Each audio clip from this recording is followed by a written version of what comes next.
मैं डॉक्टर नविता श्रीवास्तव, सह आचार्य गृह विज्ञान, राजकीय कन्या महाविद्यालय सरवाड़।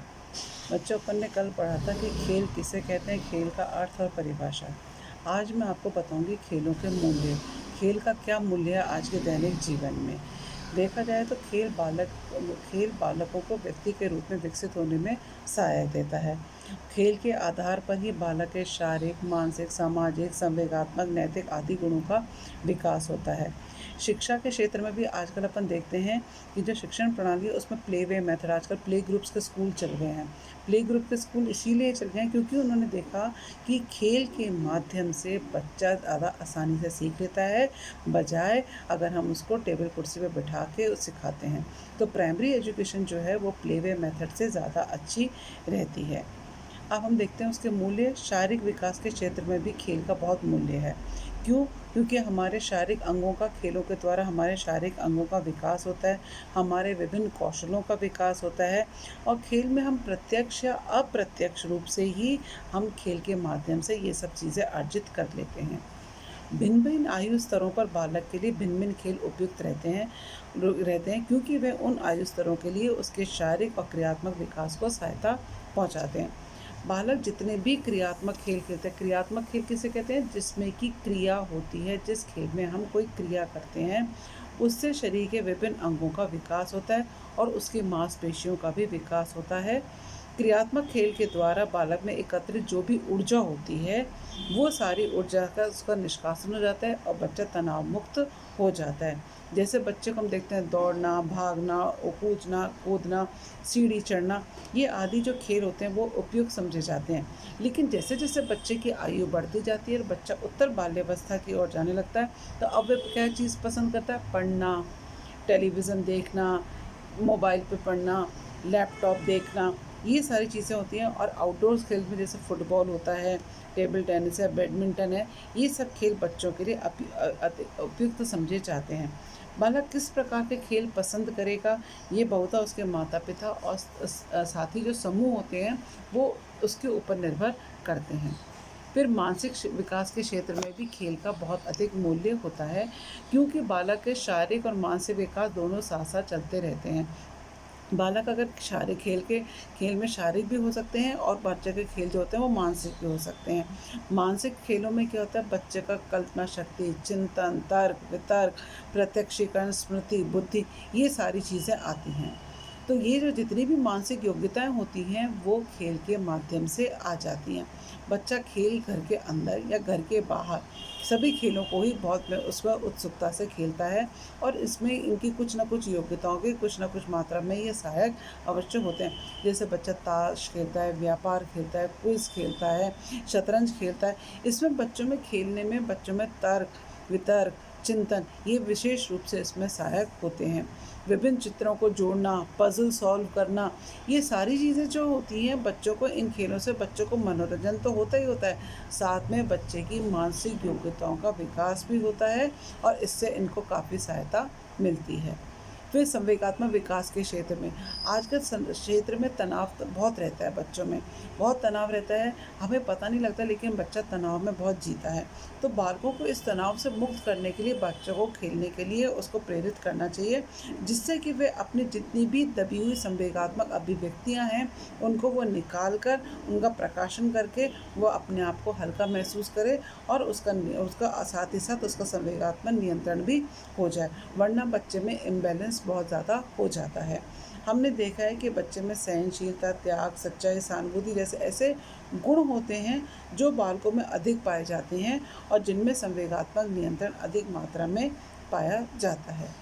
चिकित्सा विषय के मूल में कई बार चिकित्सा के क्षेत्र में भी खेलों के बहुत मूल्य होते हैं। जैसे वातावरण के प्रभाव के कारण, जैसे मैंने पहले कहा, संवेगात्मक तनाव बहुत उत्पन्न होता है, तो वह संवेगात्मक तनाव को हमें निष्कासित करने के लिए बच्चों के लिए कुछ समय के लिए उसको खेलने के लिए प्रेरित करना चाहिए, जिससे बच्चा संवेगात्मक तनावों को दूर करता है। कई बार चिकित्सक ही कहते हैं बच्चे को थोड़ा फ्री छोड़ा करिए, कई बच्चों को आप फ्री दीजिए, खेलने दीजिए, आप उसको बंधन में मत बांधिए, उसको बार बार पढ़ाई के लिए मत कहिए, थोड़ा उसको फ्री है। तो ये एक तरह से उसको चिकित्सा हो जाता है कि उसको मेडिसिन की ज़रूरत नहीं होती है, बल्कि उसको खेल के द्वारा अपनी दमित इच्छाओं और आवश्यकताओं को खेल के द्वारा वह पूरी कर लेता है। जैसे कई बच्चों को लगता है कि मैं टीचर खेलूँ, मैं मोटर ड्राइवर खेलता है बच्चा। ये सब चीज़ें जो भी उसके अंदर की दमित इच्छाएँ होती हैं, वो उसको इनसे खेल के द्वारा, उन माध्यम के द्वारा वह अपने आप को दूर कर देता है, और इससे बच्चे की जो भी इच्छाएँ होती हैं, चिंताएँ होती हैं, भय आती हैं, वो सब चीज़ें उनको त्याग देता है। सामाजिक विकास में भी बहुत अधिक वैल्यू है इसकी, खेल की। क्यों? क्योंकि बालक जितना दूसरे लोगों के संपर्क में आएगा, उतना ही उसका इतना अच्छा सामाजिक समायोजन होगा, और बालक में सहयोग, सहानुभूति, ये सब चीज़ों की भावनाएँ, सहनशीलता और ये सब चीज़ें उसमें सीख जाएगा। आपस में मिलना और उसके अनुरूप ही वह उनसे अपना सामाजिक सामंजस्य स्थापित कर लेता है। और खेल के माध्यम से बच्चे में कई रोल्स भी, जैसे अपन कहते हैं तू लीडर बन जा, तो उसमें नेतृत्व की भावना आ जाती है, प्रभुत्व, प्रतियोगिता की भावना आती है। ये सारी चीज़ें जो आती हैं, वो खेल के माध्यम से ही आती हैं। किन परिस्थितियों में उसे, कई बार क्या होता है, कई परिस्थितियों में उसे खेल में बहुत ख्याति मिलती है, कई बार उसको निकाल भी देते हैं, लेकिन इन्हीं सभी तथ्यों से सामूहिक खेल की ये सब चीज़ें बच्चा खेल के द्वारा सीखता है। नैतिक विकास होता है बच्चे का, नैतिक विकास में बहुत मूल्य है खेल में, क्योंकि नैतिक मूल्यों को और आचरण के संयमों से बच्चन में नियम का पालन सीखता है, मूल्यों को सीखता है। स्कूल ये सब चीज़ें से वो स्कूल में लाइन में खड़े हो, इस लाइन के आगे मत निकलना, जब मैं विसल करूँ तब तो बच्चा एक तरह से नैतिकता सीख जाता है। और व्यवहारिक ज्ञान जो होता है खेल के द्वारा होता है, जैसे ईमानदारी, सच्चाई, आत्मनियंत्रित रहकर खेल के समूह का सदस्य बन जाता है। रचनात्मक मूल्य, बालकों के खेलों में रचनात्मकता भी उत्पन्न होती है।